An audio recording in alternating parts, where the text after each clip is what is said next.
Israel Case, de 34 años, no sabía que su ola de crímenes estaba por terminar cuando fue detenido por la policía. Tras matar a una joven de 18 años y recoger el rescate de su familia, fue hallado por las autoridades con billetes manchados de tinta de un robo bancario, un arma y pertenencias de la víctima. Aunque nadie conocía a Case, las autoridades pronto descubrieron que este no era su primer asesinato y que él había cometido varios crímenes. Lo peor era que no tenía un objetivo específico. No seguía un método o patrón como la mayoría de los criminales violentos. Incluso hoy, Case es considerado uno de los asesinos en serie más peculiares y aterradores conocidos. Pero, ¿quién era Case y qué lo llevó hasta aquí? En este episodio de Mentes Asesinas, buscamos arrojar luz sobre estas preguntas y más, mientras examinamos la vida y los crímenes de Israel Case.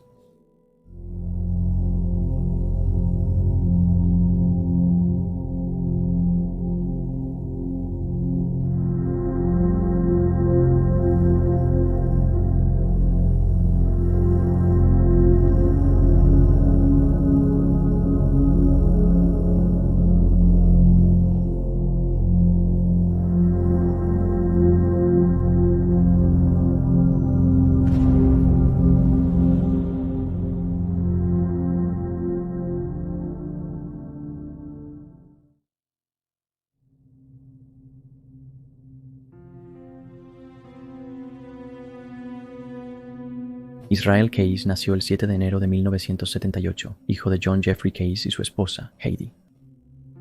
Criado en Richmond, Utah, era el segundo de 10 hijos, y sus padres eran originarios de Torrance, California. Case fue educado en casa durante su juventud. Él y sus hermanos recibieron una estricta educación religiosa sobre las creencias mormonas durante su infancia. Cuando Case tenía alrededor de 3 o 4 años, sus padres abandonaron la fe mormona, pero siguieron siendo cristianos y se mudaron a una propiedad remota al norte de Colville, Washington. Vivieron en una cabaña de un cuarto sin agua corriente ni electricidad. Era muy rural y aislado, y su vida social se reducía a los servicios religiosos semanales en el arca. Sin embargo, en lugar de promover el amor y la esperanza, el arca promovía la ideología de identidad cristiana supremacista blanca, y Case la describió como un ambiente similar al de los Amish. Después, Case y su familia entablaron amistad con sus vecinos, la familia de Chevy Kehoe. Kehoe es un nativo de Florida que fue criado con creencias extremistas, supremacistas blancas y antigubernamentales, y tenía el deseo de derrocar al gobierno de los Estados Unidos con su milicia de la República del Pueblo Ario. En 1995, secuestró y robó a una pareja judía que dirigía una tienda donde él había trabajado anteriormente. Y en 1996, las cosas se intensificaron aún más cuando Kehoe, con la ayuda de un cómplice, asesinó a un comerciante de armas de 52 años en Arkansas, William Mueller, junto con su esposa y su hijo de 8 años. Después robaron a la familia, deshicieron de sus cuerpos y se dieron a la fuga. Pero Kehoe fue arrestado en 1997 y actualmente está cumpliendo cadena perpetua en una prisión en Indiana. Como adolescente, la familia de Case comenzó a asistir a otra iglesia en el área de Colville. La Iglesia del Pacto de Israel Cristiana enseñaba el israelismo británico, que es la creencia de que la gente de Gran Bretaña son genética, racial y lingüísticamente los descendientes directos de las 10 tribus perdidas de la antigua Israel. La creencia data del siglo XVI y en Estados Unidos inició el movimiento de identidad cristiana. La Iglesia del Pacto de Israel Cristiana tenía muchas creencias racistas y controvertidas. Afirmaba que las parejas y los niños de razas mixtas estaban malditos y que los anglosajones debían gobernar sobre las razas inferiores. Mientras tanto, la vida en la cabaña no era un picnic para Case y sus hermanos. Debido al pequeño tamaño de la casa, él y algunos de los otros niños tuvieron que vivir en tiendas de campaña en el jardín. También se les obligó a cazar su propia comida y trabajar en granjas locales para apoyar económicamente a la familia. Case mostró un gran interés en la caza. Afirmó ir tras cualquier cosa con un latido del corazón y discutiría abiertamente el momento en que desolló o destripó un ciervo mientras aún estaba vivo, describiéndolo en detalle grotesco a otros feligreses. Debido a su naturaleza extraña y aparente gusto por la violencia y la brutalidad, los otros niños de la iglesia comenzaron a darle a Case un amplio margen. Una chica dijo que su presencia me erizaba la piel. Sobre su ostracismo, él mencionó que desde los 14 años se dio cuenta de que cosas que él consideraba normales y correctas, otros no las veían así, por lo que decidió volverse solitario. Pero no solo su gran entusiasmo por la caza distinguía a Case. También disparaba a las casas vecinas con su pistola de balines, provocaba incendios forestales y allanaba hogares por diversión. Otro chico del vecindario pasó un corto periodo de tiempo ayudando a Case en estos robos, pero finalmente se separó de él después de verlo disparar a un animal. En una ocasión, Case robó armas de la casa de sus vecinos. Sin embargo, sus padres encontraron el escondite de armas y lo obligaron a disculparse y devolver todo lo que había tomado. También se sabía que vendía armas robadas a los locales. Case se convirtió en un marginado social a tiempo completo después de un evento particular que lo involucró de manera horrorosa atando un gato a un árbol y apuñalándolo con un revólver de 22 que encontró. Esto le pareció gracioso y llevó a cabo la brutalidad frente a 2 niños pequeños, así como una de sus hermanas. Un niño pequeño vomitó tras presenciar el evento y se lo contó a su padre. En este punto, Case se dio cuenta de lo diferente que era de sus compañeros y, como resultado, ocultó su comportamiento cada vez más perturbador. Como adolescente, Case luchó con lo que su fe consideraba pecado. Se avergonzaba del hecho de que codiciaba a su novia. Esto fue documentado en un diario que comenzó a escribir durante su primera infancia. Estaba lleno de escrituras de la Biblia y documentaba sus pecados diarios y luchaba con lo que realmente sentía y lo que se suponía que debía sentir. Una habilidad útil que Case adquirió de su juventud fue la carpintería. Se volvió muy hábil en tallar y construir, armando su primera cabaña de madera a la edad de 16 años. A mediados de los 90, Case trabajó para un contratista de archivos de carbón.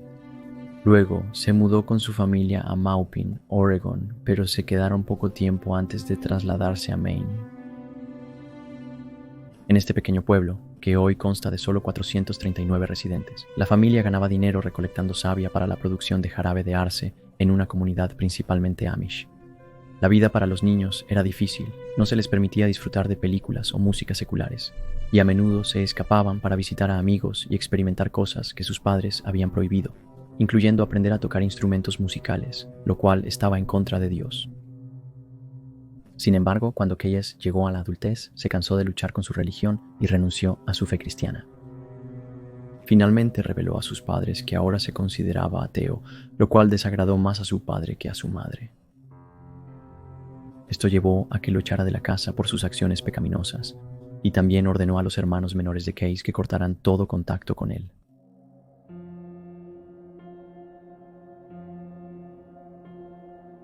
Después de un tiempo, Case comenzó a interesarse en el satanismo.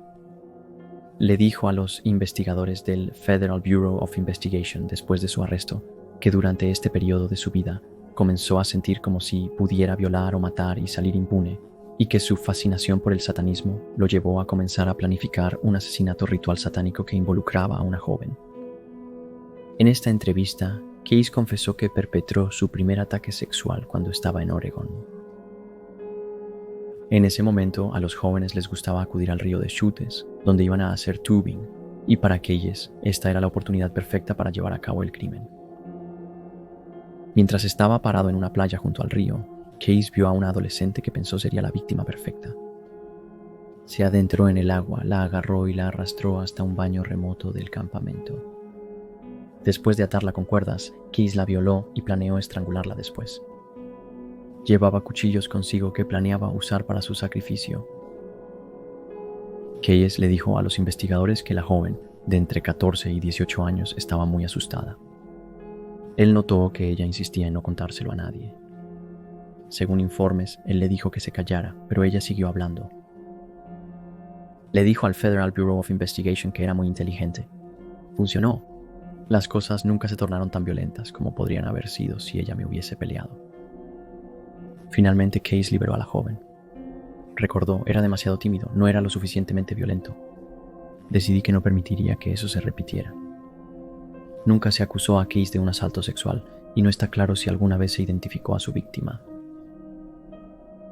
El 9 de julio de 1998, Case se mudó a Nueva Jersey y se alistó en el ejército de los Estados Unidos, sirviendo como especialista en la compañía Alfa del 1er Batallón, 5º Regimiento de Infantería. Terminó siendo estacionado en Fort Lewis y Fort Hood, y también fue enviado al extranjero a Sinaí, Egipto. Durante su servicio militar hizo amistad con varios soldados, pero su conducta antisocial persistió. Le dijo a un soldado que lo había enfurecido que le gustaría matarlo. No obstante, otros excompañeros del ejército describieron a Case como alguien reservado y solitario. Los fines de semana se sabía que bebía mucho, consumiendo botellas enteras de bourbon, y era abierto acerca de su artista musical favorito, Insane Clown Posse. Ponía sus carteles en los muros de los cuarteles. En 2001, Case recibió una baja honorable del ejército. En febrero de ese año, fue arrestado por conducir ebrio en el condado de Thurston, Washington. Fue multado con $350 tras un acuerdo de culpabilidad. Posteriormente, recibió una medalla de logro del ejército por su servicio como artillero y asistente de artillero de diciembre de 1998 a julio de 2001. Después de su salida del ejército, Case se trasladó cerca de Bay, Washington, y comenzó a vivir en la reserva Maca en la península olímpica, donde realizó trabajos de carpintería para los nativos americanos que residían allí. En la reserva conoció a una mujer que pronto daría a luz a su hijo. 6 años después, en 2007, se mudó a Anchorage, Alaska, con su nueva novia y su hija. Aquí comenzó un negocio de construcción llamado Case Construction. Trabajó como manitas, contratista y obrero de construcción, llevando una vida aparentemente tranquila y ordinaria. Pero ahora sabemos que había sido un asesino activo durante años hasta este punto, y sus crímenes no se detuvieron cuando se mudó a Anchorage.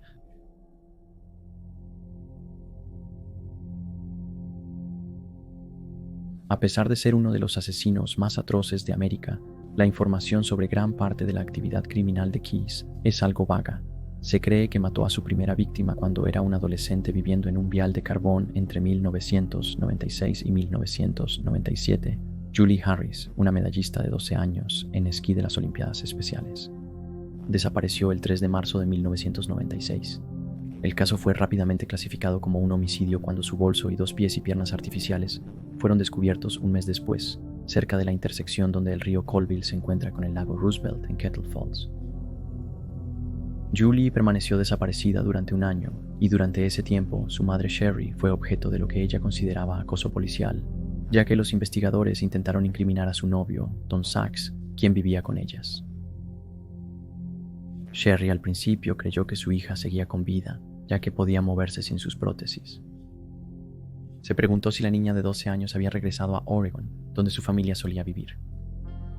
No está claro por qué pensó esto o qué razón tendría Julie para volver a Oregon. La policía de Colville dirigió su atención a Don Sachs cuando reveló que la pareja había peleado el día que ella desapareció. Afirmó que la estaba instando a hacer su tarea cuando ella se enfadó. Inquietantemente, el Spokesman Review informó el 7 de mayo de 1997, un año después de la desaparición de Julie, que Sachs debía regresar a la corte, ya que fue acusado de asalto doméstico de 4º grado después de atacar al hermano menor de Julie, Clifford, quien tenía solo 10 años. Fue acusado de agarrar a Clifford por el cuello, darle 2 cabezazos y golpearlo con la rodilla en el muslo izquierdo.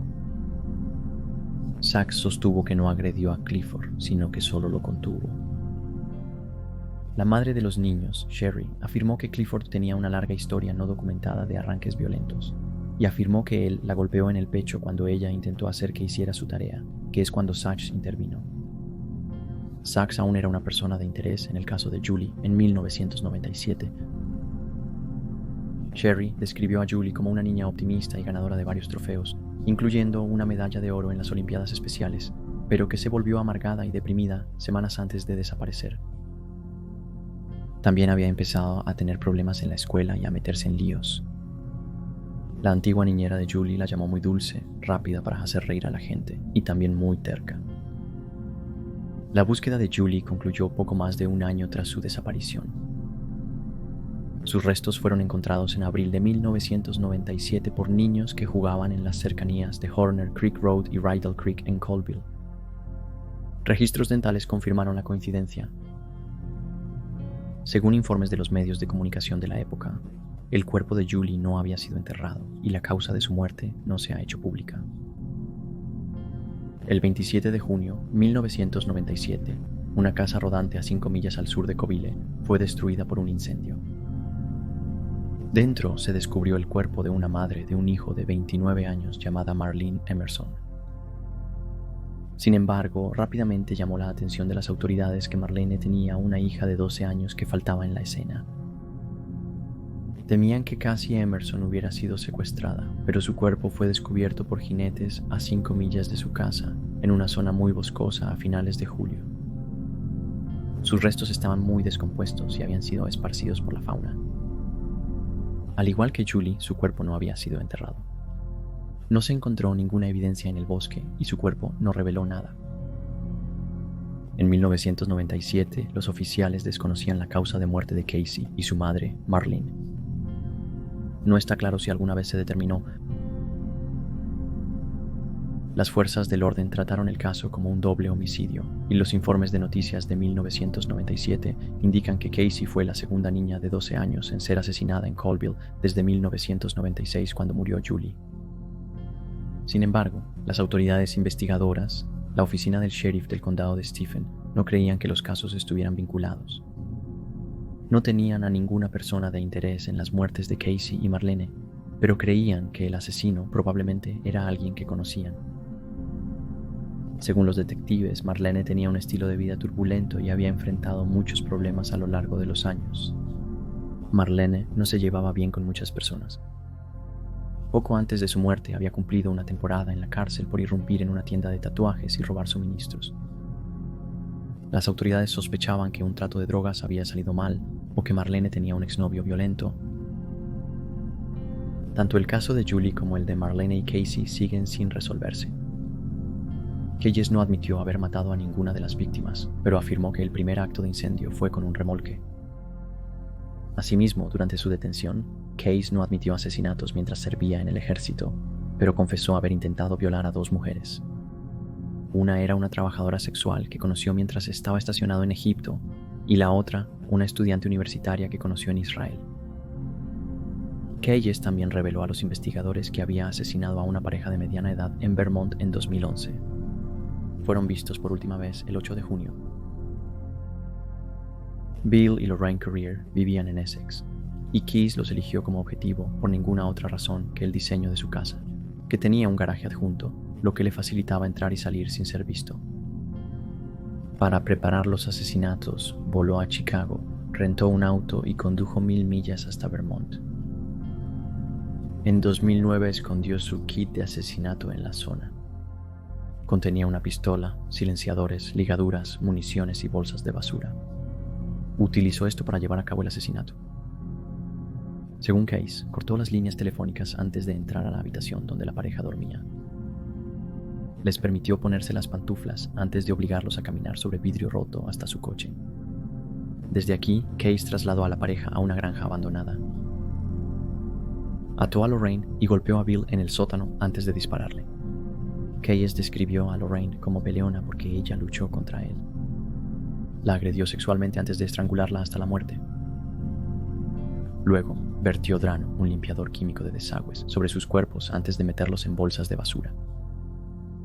Keyes estaba tan tranquilo durante este evento que incluso se detuvo en medio de todo para salir y fumar un puro mientras llovía intensamente a su alrededor.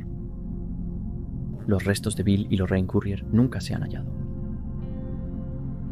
Después de contar a los investigadores sobre este crimen, que es con mucho la descripción más detallada de los eventos que ha dado, afirmó: "Las cosas que he hecho no me siento mal por ellas.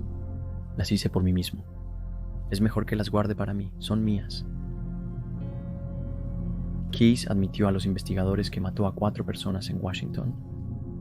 Agregó que era objeto de una investigación activa, tanto por la policía estatal como por el Federal Bureau of Investigation, pero aún se desconoce quiénes eran sus víctimas. Keyes también es sospechoso en una serie de asesinatos que tuvieron lugar en Boca Raton, Florida, en 2007. Se ha sugerido que él estuvo detrás del asesinato de Randy Gorenberg, quien desapareció de un estacionamiento de un centro comercial en marzo. Fue baleada 2 veces y su cuerpo fue abandonado 1 hora después de su desaparición. La segunda víctima del asesino de Boca fue una mujer no identificada que afirmó haber sido secuestrada junto a su hijo pequeño de un estacionamiento de un centro comercial el 7 de agosto. La mujer describió al culpable como alto, atlético y de cabello largo. Llevaba una máscara y gafas de sol y obligó a la mujer a retirar dinero en efectivo, pero luego dejó ir a ella y a su hijo. Las últimas víctimas fueron Nancy Boccaccio, una mujer de 47 años, y su hija Joey, de 7 años. El 12 de diciembre fueron halladas muertas a tiros en su auto, de nuevo en el estacionamiento de un centro comercial. Keyes también tenía vínculos con Nueva York. Poseía 10 acres de tierra y una cabaña en ruinas en la ciudad de Constable. Admitió al menos un asesinato en el estado, y aunque la víctima es desconocida, la confesión se considera creíble. También asumió la responsabilidad de varios robos a bancos que habían ocurrido en Nueva York y Texas, incluyendo el robo a la sucursal del Banco Comunitario en Tupper Lake, Nueva York, que tuvo lugar en abril de 2009. Keyes afirmó haber robado una casa en Texas y haberla incendiado, y se cree que es responsable del asesinato de una mujer que los investigadores creen que es Deborah Feldman en abril de 2009 en Nueva Jersey. Keyes también está vinculado a numerosos otros delitos que tuvieron lugar entre 2001 y 2012, incluyendo entre 20 y 30 robos y 11 muertes en todo Estados Unidos. Los investigadores han sugerido que él podría ser responsable de más asesinatos fuera del país.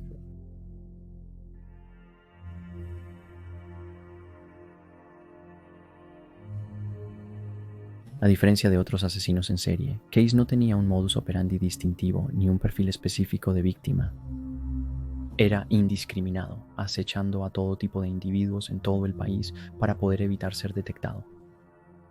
Pasaba semanas y meses planeando un crimen antes de llevarlo a cabo.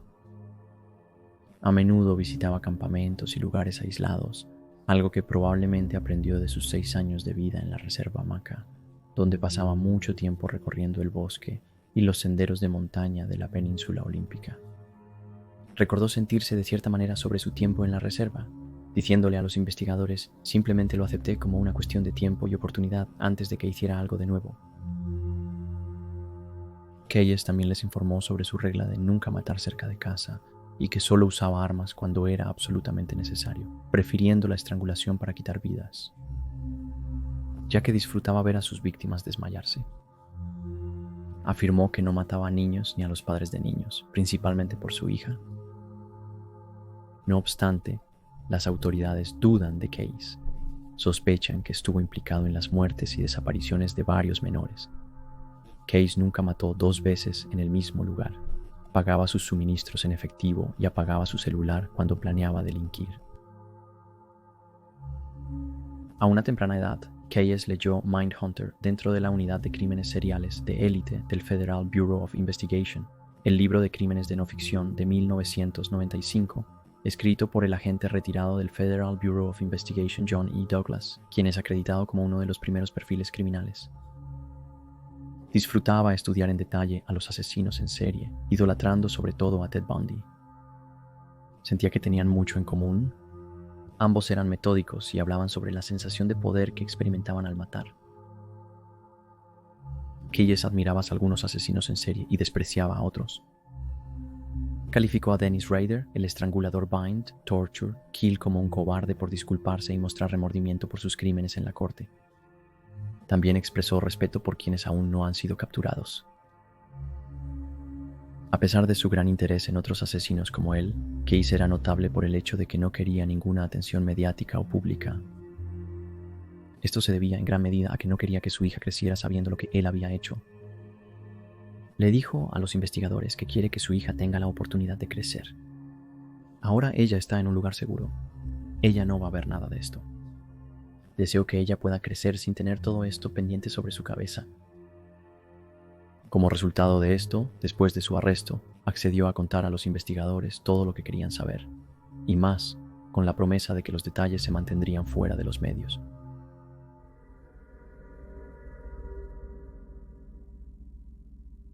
La última víctima conocida de Keyes fue Samantha Koenig, de 18 años. Cuando terminó su turno en el puesto de café Common Grounds en Anchorage el 1 de febrero de 2012, fue abordada por Keyes, quien llevaba una máscara de esquí y pidió un café. Samantha se sorprendió al ver que el hombre sacó una pistola cuando ella le entregó la bebida. Aterrada, ella le entregó rápidamente el dinero de la caja registradora que él exigió. Sin embargo, Case no solo quería dinero. Se dirigió al kiosco y ató las muñecas de Samantha con bridas. La obligaron a subir a un Ford Focus blanco donde intentó escapar sin éxito. En respuesta a sus intentos de resistirse, Case le apuntó con una pistola a la cabeza y dijo que la mataría si intentaba huir de nuevo. Luego le explicó que la secuestraba solo por el dinero del rescate. Prometió que si cooperaba, volvería a casa ilesa. Samantha sobrevivió poco tiempo tras su secuestro. Case regresó al puesto de café por su teléfono, el cual usó para decirle a su novio que no la recogiera después de su turno. En su propiedad, ató a Samantha en un cobertizo, subió el volumen de la radio para ahogar sus gritos de ayuda y exigió conocer su dirección, la cual ella dio a regañadientes. Con esta información, Case fue al lugar. Necesitaba la tarjeta bancaria del camión del novio de Samantha. Al robar la tarjeta, el novio lo confrontó. Pensando que era un ladrón común robando su coche, corrió adentro a pedir ayuda, dando a Case la oportunidad de huir. De vuelta en casa, regresó al cobertizo y agredió sexualmente a Samantha antes de estrangularla hasta la muerte. Informes señalan que Samantha fue asesinada la mañana del 1 de febrero. Poco después del asesinato, Case entró en su casa, empacó para un crucero familiar en el Golfo de México, lo cual resultó extraño.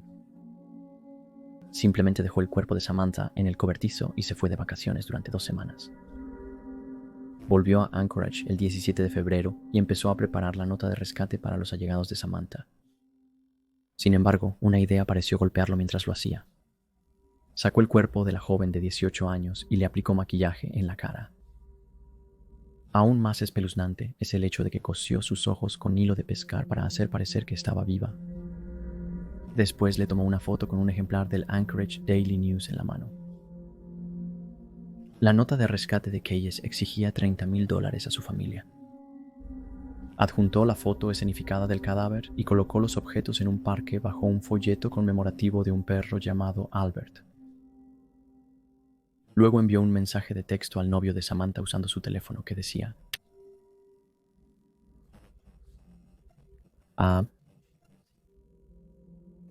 Pasaron varios días antes de que Case considerara que aún tenía el cuerpo de Samantha. Decidió llevar sus restos al lago Matanzuca, donde cortó un agujero en el hielo y luego la arrojó al agua. Mientras tanto, James Cohen, el padre de Samantha, depositó el dinero del rescate en la cuenta de un joven de 18 años, según las instrucciones. Creía que la escalofriante fotografía de su hija era prueba de que ella aún estaba viva y logró reunir $30,000 en donaciones de miembros preocupados de su comunidad. Case fue arrestado por 2 miembros de la ley en el estacionamiento del Cotton Patch Cafe en Lufkin, Texas, en la mañana del 13 de marzo de 2012, menos de un mes después de que dejó la nota de rescate. En ese momento, los investigadores habían circulado imágenes del auto del sospechoso que habían capturado en circuito cerrado de televisión cuando Case estaba retirando el dinero del rescate de la cuenta de Samantha. Su vehículo fue detenido por conducir ligeramente por encima del límite de velocidad.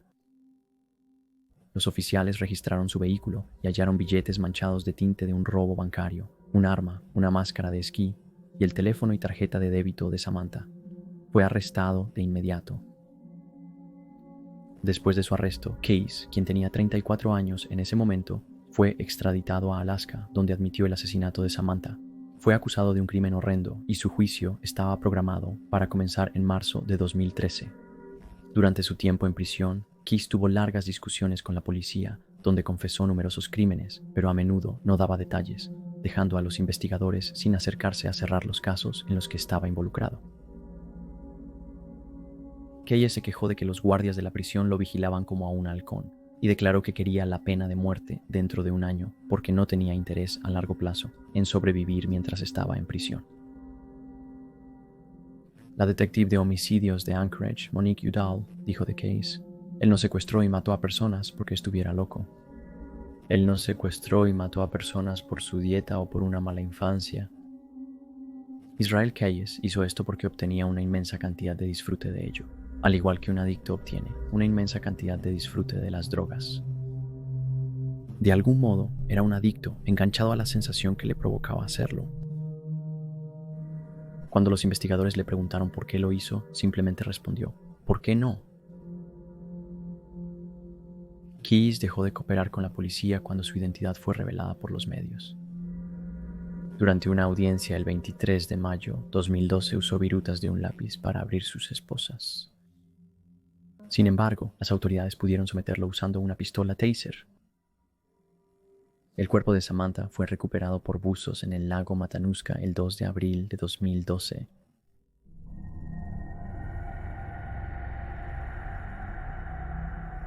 Mientras esperaba el juicio, Case estuvo detenido en el complejo correccional de Anchorage. Logró ocultar una cuchilla de afeitar en su celda, lo cual estaba prohibido. Lo supervisaron al usar una afeitadora eléctrica. Keyes murió por suicidio el 2 de diciembre de 2012, después de cortarse las muñecas e intentar estrangularse. Antes de morir, Keyes escribió una nota de suicidio, pero no dio pistas a los investigadores sobre otras posibles víctimas, ni información de aquellos casos inciertos. ABC News describió la carta como una espeluznante oda al asesinato. La nota estaba manchada con su sangre y contenía líneas que mostraban cuánto disfrutaba matar. Decía en parte: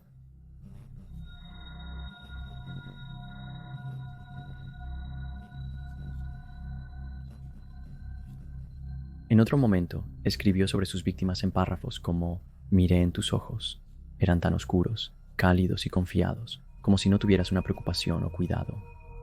Cuanto menos equipo tenga el juego, mayor potencial para llenarte de miedo.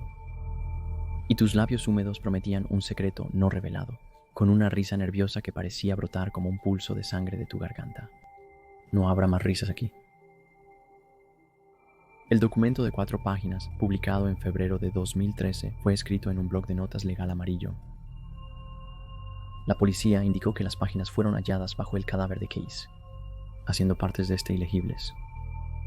El documento fue enviado a un laboratorio del Federal Bureau of Investigation para su procesamiento, lo que permitió su análisis en gran medida. En otros párrafos, Case criticó la vida de los ciudadanos comunes, afirmando que Estados Unidos es la tierra de los libres y la mentira, tierra del esquema americanizado. Consume lo que no necesitas. Admira estrellas, persigue tu sueño reconocido. Entonces es morir americano. El Dr. Phil Resnick, director de psiquiatría forense en el Centro Médico Case del Hospital Universitario en Cleveland, declaró: es más una declaración final de desprecio por el estilo de vida americano. Y creo que también enfatiza su propia superioridad, autoridad, que tiene astucia y puede aprovecharse de las personas que son ingenuas y confían en él. Otro psiquiatra forense, el Dr. Stephen Montgomery, que se encuentra en Nashville, dijo: él está escribiendo esto para que la gente lo encuentre y hable de ello y magnifique aún más su propio valor. Y por supuesto, no tiene remordimientos, no tiene consideración por la vida humana o las víctimas, y eso encaja con ese tipo de personalidad psicopática. En 2020, el Federal Bureau of Investigation publicó dibujos de 11 cráneos y un pentagrama, que fueron dibujados en sangre y encontrados debajo de la cama de la celda de Case después de su muerte. Una de las imágenes incluye la frase "somos uno" en la parte inferior.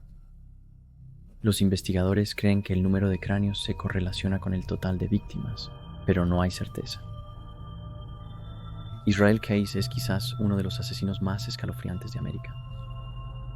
Puede que no haya tenido tantas víctimas como Ted Bundy o Gary Ridgway, pero el hecho de que fuera tan indiscriminado al elegir a sus víctimas y la naturaleza particularmente precisa de cómo llevó a cabo sus crímenes es simplemente aterrador. Si no fuera por su descuido al retirar el dinero del rescate de la cuenta bancaria de Samantha Coring, puede que no lo hubieran atrapado y puede que todavía esté libre hoy, matando a docenas de personas más. El Federal Bureau of Investigation todavía está investigando a Israel Case y sus posibles víctimas, y este caso está muy vivo. Si tienes alguna información sobre este caso, puedes contactar al Federal Bureau of Investigation en el número que aparece en la pantalla o visitar el sitio web en la descripción.